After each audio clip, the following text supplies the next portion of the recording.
I poured the coffee into the expensive ceramic mug. My hand didn't shake, but the heat crawled up my arm like a reminder. I was standing here inside a boardroom worth tens of thousands of dollars, dressed in a custom-tailored suit, just to serve coffee. Just think of her as decoration. My husband's laugh cut through the tension like a blade. Eliana always knows how to make a conference room feel warmer. I turned just in time to catch the uncomfortable glance from Chris Donahue, our company's most promising client in 3 years. The man had flown in from San Diego to hear me present our strategy, not to watch me pour drinks like an office assistant. I had spent nearly 2 weeks analyzing regional consumer behavior, building out sample campaigns, even mocking up a new logo. But within 3 minutes of the meeting, I'd been interrupted by the same man who once called me the smartest co-founder he'd ever met. 3 years ago, Nathan and I met at a marketing conference in New Orleans. I was speaking on sustainable brand building in a competitive market. He was a fresh face just leaving a major agency to go solo. He listened through my whole talk, then struck up a conversation during the evening mixer. "Your take on emotionally driven consumer behavior is groundbreaking," he'd said, eyes lighting up like a kid who just discovered a new game. "I'm struggling with a retention campaign for Harper & Co. Would you be open to consulting?" What started as a collaboration became a partnership, then a relationship, and within a year we launched Mason & Vale, a marketing firm built on the exact creative model we both dreamed of. For the first 2 years we were the kind of power couple people envied. I handled market analysis and strategy. Nathan closed deals and charmed clients. We completed each other, in business and in life. When he proposed in my mom's backyard in Austin, I cried, because I truly believed he saw and valued me more than anyone ever had. I didn't notice the little shifts after the wedding. Maybe I didn't want to. At first it was meetings I wasn't invited to, just early stage stuff with the team. Then he suggested I move my desk from the executive office to the open area to be closer to the staff. When I asked why the Eden Stores deal, something I'd been chasing for 6 months, was signed under his name, Nathan shrugged. "We're a team, babe. Who signs doesn't matter." But I began to feel like I was being pushed out of the very foundation I had built with my mind and fire. One Monday morning, the nameplate Eliana Mason, co-founder, vanished from the boardroom door, replaced by Nathan Mason, CEO. I still remember how that felt, standing outside the room I used to run, now marked as someone else's domain. A few employees smiled awkwardly as they passed, but their eyes said what their mouths didn't. "This is above us." I quietly returned to my new workstation, a small corner by the window, just enough room for a laptop and a tiny cactus. And today, in the meeting with Chris Donahue, the same man who once emailed personally to request I lead his project, Nathan had called me a pretty face. I set the coffee pot down so gently no one heard it. But inside my head everything was shaking. It wasn't the public insult. I was used to interruptions. I was used to being called his wife instead of co-founder. But I wasn't used to being erased from a story I had written. A story I written, and that was the moment I knew I wouldn't let this go on another day. I first sensed something was off when Nathan suddenly suggested I stop worrying about the books. "I hired an outside accountant. Saves you the headache of managing all the little expenses," he said, folding a financial report, eyes avoiding mine. "Here's the thing. Nathan never gives up control, unless he has something to hide." That night, while Nathan was out meeting clients, I went into our home office. The file cabinet that used to be mine was now locked, but I knew where he kept the spare key, in the bottom drawer inside the old marker case. Carefully opening each drawer, I found a thick orange folder labeled Q1 Financials, internal use only. I flipped open the first page and felt my chest tighten. An $18,400 charge listed as video conference equipment, but our office hadn't installed anything new. Another expense, $5,200 a month over 3 months, went to a company named Archer Collaborative. I had never heard this name in any meeting. I took photos of everything with my phone, then carefully placed the documents back in order. That night I couldn't sleep. Every instinct in me screamed, Nathan was hiding something, and it wasn't just a few odd invoices. 2 weeks later I got my answer. in the most unexpected way. We were at a barbecue hosted by Nathan's close friends Drew and Alyssa, out at Lake Travis. I was plating fruit tarts in the kitchen when I heard Nathan's voice from the backyard, low but clear through the slightly open sliding glass door. Ileana has no clue about the Austin branch. I want to keep it that way until everything's finalized. Austin branch? I froze. My heart sank. Drew whispered, "Are you sure? She still owns 50%.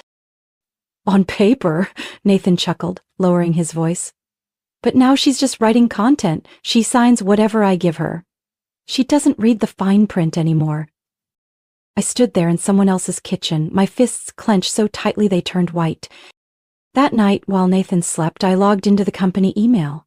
His password was the same one he'd used since college. His favorite baseball player's name and jersey number. Insultingly easy to guess. I searched the word Austin. Within 5 minutes, I found a string of emails between Nathan and someone named Wesley Grant, an attorney who specialized in business formation. Mason Strategies LLC, formation docs attached. Ownership, Nathan Mason, 100%. I read each line slowly, as if peeling back strips of skin. My name was nowhere to be found, but the planning documents clearly outlined the use of customer data from Mason and Vale, leveraging existing relationships, and reallocating streamlined staff from the former team for the new Austin headquarters. This time, I didn't just take screenshots. I backed up everything to a personal USB. I hid it beneath the lining of my handbag, the one I always carried with me. The next morning, I logged into our joint bank account. The balance was at least $30,000 lower than it had been 3 months ago. One by one, the transactions popped up like ice water to the face. Club membership fees, $7,800. Hotel bill from Lake Austin Spa Resort, $2,600. Cartier jewelry, $5,100. I had never received a gift from Cartier. It wasn't about the money, it was about the trust being trampled. The worst part? My own expenses from last month, groceries, utility bills, gas, were all paid with my personal card. Nathan had said, "We need to cut back for a while. You understand, right?" I canceled my yoga subscription. I stopped ordering my favorite lunch. Meanwhile, he was buying necklaces for someone else. The following week, I received a forwarded email from our accountant, Jonah, to HR. Attached was a document labeled Internal Ownership Restructure Proposal. The contents hit me like a freight train. Nathan would retain 70% of the shares. 20% would be split between 2 department heads. The remaining 10% was tentatively allocated to key staff members. Of me, my name didn't appear anywhere. I called Taylor the next morning, my voice steadier than I expected. "This has to stay confidential," I said quickly as she answered, "and it needs to be handled both as a friend and a lawyer." Taylor Moretti, my college roommate, was now a well-known corporate and divorce attorney in Austin. Direct, sharp, and impossible to manipulate. That's why I had no hesitation calling her at 7 a.m. "What's he doing, Elle?" Taylor asked, not needing further explanation. "He's trying to erase me from the company. Secretly formed his own business, used Mason and Vale client data and resources, and he's preparing a share redistribution without my signature." I heard her keyboard clacking on the other end. "Do you still have the company docs?" "I wrote them, Taylor," I said. "I remember there's a clause limiting share transfers without written consent from all founders. Send me everything you have, as soon as possible." We met at a quiet cafe near Ladybird Lake. After reading through the emails, financial records, and documents I brought, Taylor looked up with an unwavering stare.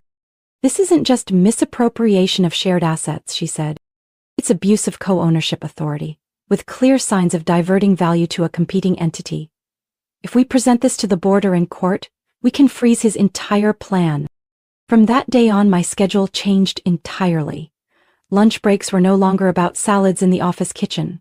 I sat in my car, opened my tablet, and relearned everything I once knew but had neglected about shareholder rights, LLC structures, and fiduciary duties of a co-founder. Taylor sent me reading materials, online seminars, and draft agreements. I didn't read them like a betrayed wife. I read them like a deposed CEO preparing to reclaim her throne. Meanwhile, I started watching people more closely. especially Jessica. Jessica Reed had been with the marketing team less than 6 months. Quiet, punctual, stayed out of casual chatter. But something in the way she looked at Nathan reminded me of myself 3 years ago. A mix of disappointment and bitter realization. One afternoon, I ran into her in the elevator. "I know you're busy," Jessica said quickly as the doors closed. "But if you're doing something to push back against him, I want in." I turned to her, surprised not by the offer but by the firm voice behind her reserved demeanor. "What makes you think I'm doing anything?" I asked. Jessica shrugged. "Him cut my access to the CRM system 3 weeks ago. The 3 campaign ideas I submitted, he sent them to clients from his own email. I'm not stupid." I paused, then handed her a small note with my personal email and a list of internal documents.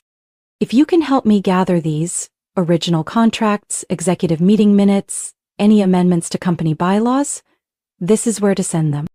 That night, in a folder disguised as printing service invoices, I received scanned copies of the original company bylaws. I opened them page by page, eyes wide like I was reading a will. Page 17, Section 5.2b, a line I had typed myself 4 years ago. Any transfer of ownership exceeding 15% of total outstanding shares must be accompanied by written consent from all founding members. I took screenshots, highlighted the clause, and sent it to Taylor with one note. "Here's the key." I signed the divorce papers at 7:10 a.m. on Monday. My hand didn't shake. Taylor placed another file in front of me, an official motion to restrict Nathan's financial control over the company until an investigation concluded. "You sure about this?" Taylor asked evenly. "Once we file, everything changes." I nodded without hesitation. He's already changed enough. We left the law office in silence. Taylor drove me to a cafe a few blocks from Mason and Vale's headquarters. I chose a table on the patio, where no one would notice me. My hand rested on the neatly tabbed folder. Emails, financial statements, the Austin company's formation docs, and, most importantly, the company bylaws with Nathan's signature on page 17. I picked up my phone and texted Jessica. 9 o'clock today. It's time. Then I stood up and walked toward the building where I was once called co-founder.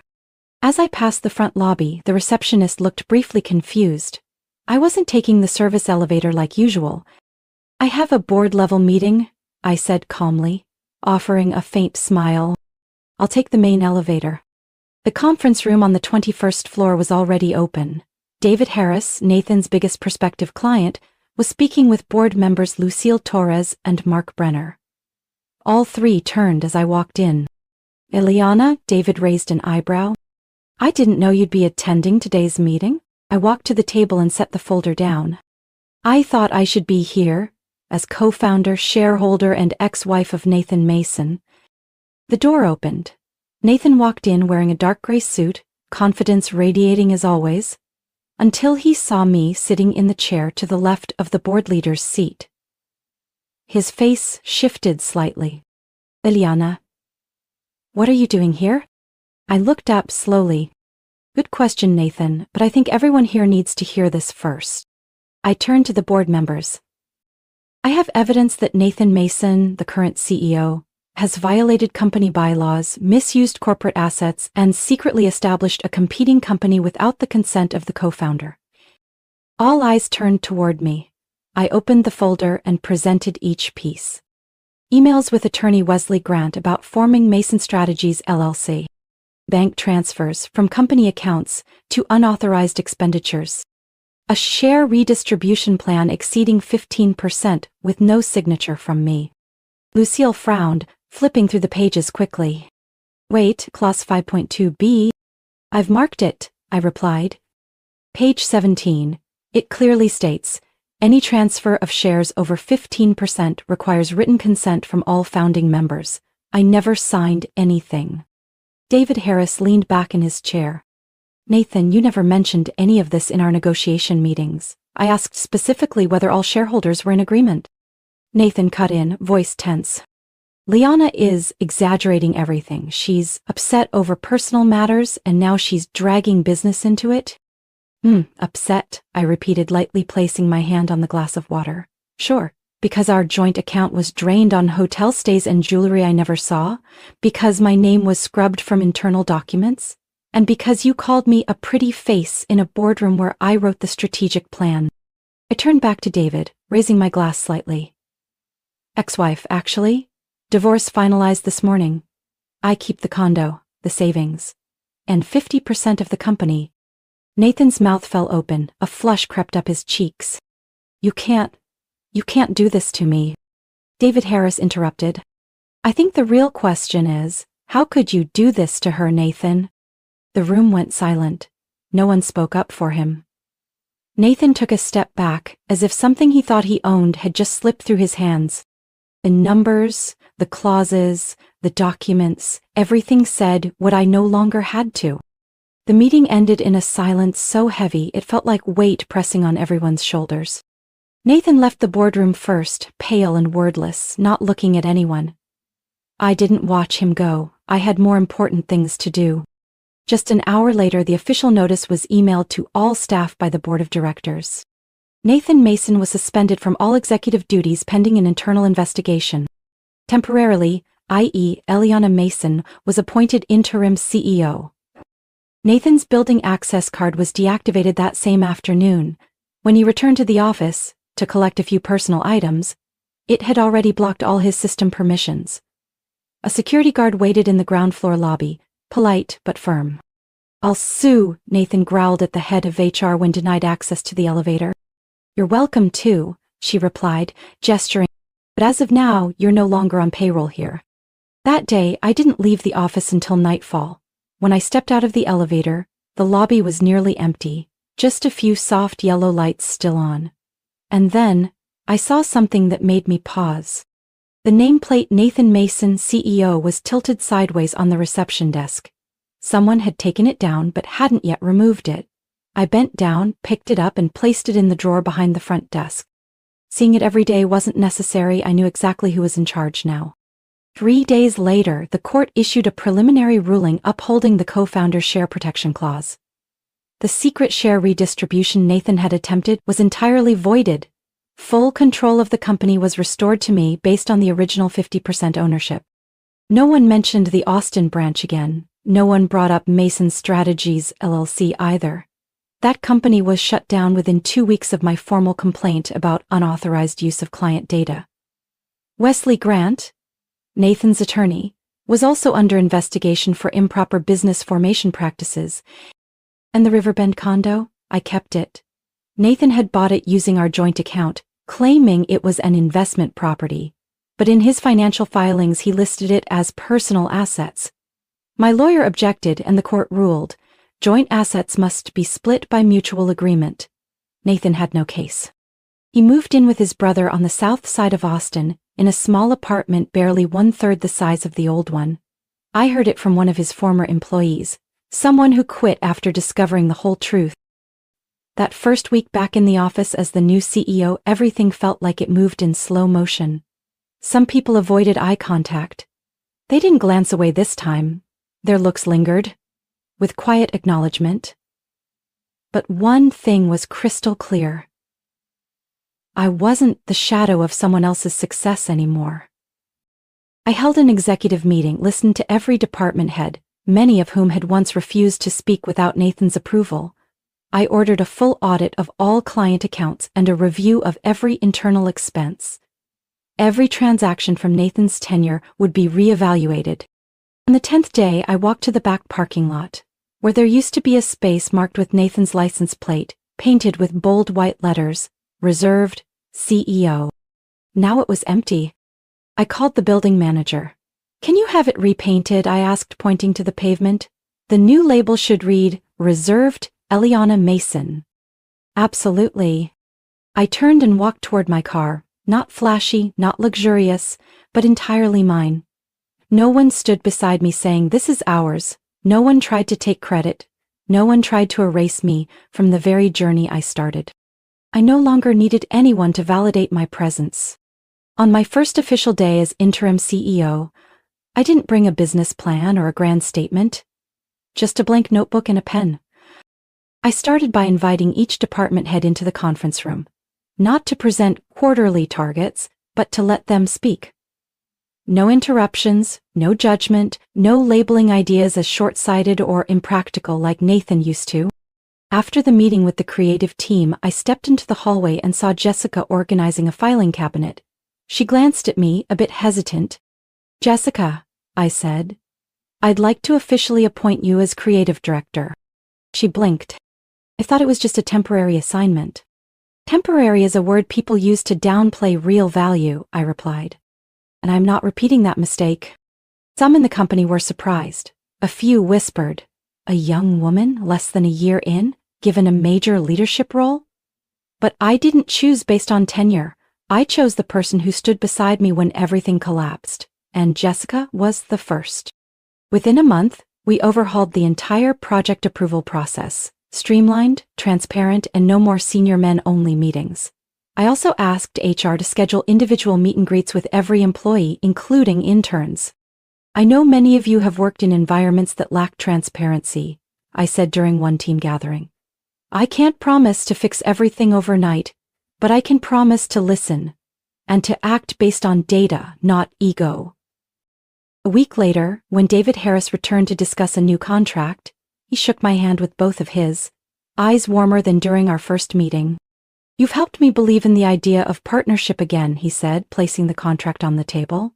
"This time I want to sign with Eliana Mason, CEO, no one else." The contract with Harris Developments was not only renewed, but expanded to include 3 new branches: branding for affordable housing, a CSR media campaign, and a project to integrate AI with real estate user data. 3 weeks later, he referred us to 2 more partners, one of whom had worked with Mason and Vale, but had pulled out during Nathan's tenure. But no amount of success could patch the parts of me still in pieces. I used to think I didn't need anyone. As long as I had a business plan and a quiet office, I could start over. But no one heals from a checklist. I began seeing a therapist, Carol, a soft-spoken woman who felt like she was helping me clean out a dusty attic in my mind. We talked about quiet power being stripped away, about being dismissed without evidence to fight back, about how to stop tying your self-worth to whether you're kept or discarded. I also returned to working out, not at the luxury gym Nathan once signed me up for, but at a small boxing studio on the east side of the city, the same one I went to back in college. Every punch into the heavy bag wasn't about Nathan, it was about me. About the Ileana who used to apologize when interrupted, who stifled sighs when dismissed, who shrugged it off when others took credit for her work like it was routine. I moved out of the old condo. My new place was a high-ceilinged loft near Zilker Park, flooded with morning light and cooled by soft evening breezes. I picked out every item myself: a forest green velvet armchair, a walnut dining table, and a plum-colored hand-woven rug. Nothing was ours. Everything was mine. I leaned against the window frame, watching the city lights flicker like distant stars, tea warming my hands. No one beside me, but I didn't feel empty. 6 months later, I was reviewing a customer expansion plan for the Western region when my assistant Ava tapped lightly on the door. "Eliana," she said softly, "someone's in the lobby asking for a work reference." I didn't look up. "Who?" She hesitated. "Nathan Mason." My pen paused. My finger slid slightly off the page, as if someone had cut the rhythm of a song mid-note. "Have him wait 5 minutes," I said calmly. "Then bring him in." When Nathan entered my office, he wore a light blue-gray suit that no longer fit like it used to. His face was thinner, his eyes shadowed. He didn't stand as steady as he once did, walking past me in these same halls. "Thank you for seeing me," he said, still standing near the door. "I won't take much of your time." I pointed to the chair across from me. "Sit." He sat and placed a thin folder on the table. "I'm applying for a local government media project," he began. "They're requesting confirmation of my past role, title, position, employment period." "Former company?" I repeated, lifting an eyebrow. "That sounds strange." Nathan avoided my gaze. "I know I have no right to ask for anything, but a neutral confirmation, just basic facts, could really help me get restarted." "You'll get it. Title? Co-founder. Position? Former CEO. Duration? From founding until suspension." I won't add or omit anything. He exhaled, relieved. Thank you, I didn't expect more. Without a word, I crossed the room and reached into the lowest drawer of the cabinet. Remember this? I asked, holding up a small metal plaque with silver trim. Reserved, Nathan Mason. He stared at it, silent. I found it in the receptionist drawer the day your access badge was deactivated, I said slowly. I was going to throw it away, but then I thought, maybe it'd be better to frame it. I placed the framed nameplate on the shelf behind me, next to a photo of me and the new executive team signing our first contract with Harris Developments. Now it sits in my office. A reminder that I was once sidelined, and then stood back up on my own. Nathan stood. I know no apology is enough, he said, voice hoarse. But I truly regret it. Regret doesn't fix much, but time might. He paused, then turned and left without another word. A few minutes later, when Ava returned with the next report, I held up a hand. Wait, I said, turning to the window. Give me a few minutes. From the 23rd floor, the city unfolded beneath me. Lights blinking, streets alive. I watched it all in silence. Streets bustled below, glass buildings shimmered in the golden hour, and people kept moving, just like me, despite every stumble. I was no longer the one being asked to leave the boardroom. I was the one sitting at the head of the table, the one holding the pen, the one rewriting the terms, the limits, the rules. Eliana's story isn't just about reclaiming a company, it's proof of what clarity, legal knowledge, and inner resolve can do. From being pushed out of the business she helped build, she rose back to reclaim control, dignity, and personal freedom. In life, pain is often inevitable, but how we rise after being pushed down is what defines us. Eliana didn't seek revenge through rage. She restored justice with wisdom and self-respect. What do you think about Eliana's journey? What would you do if you were in her place? Leave your thoughts in the comments. And don't forget to follow the channel for more moving, powerful family stories.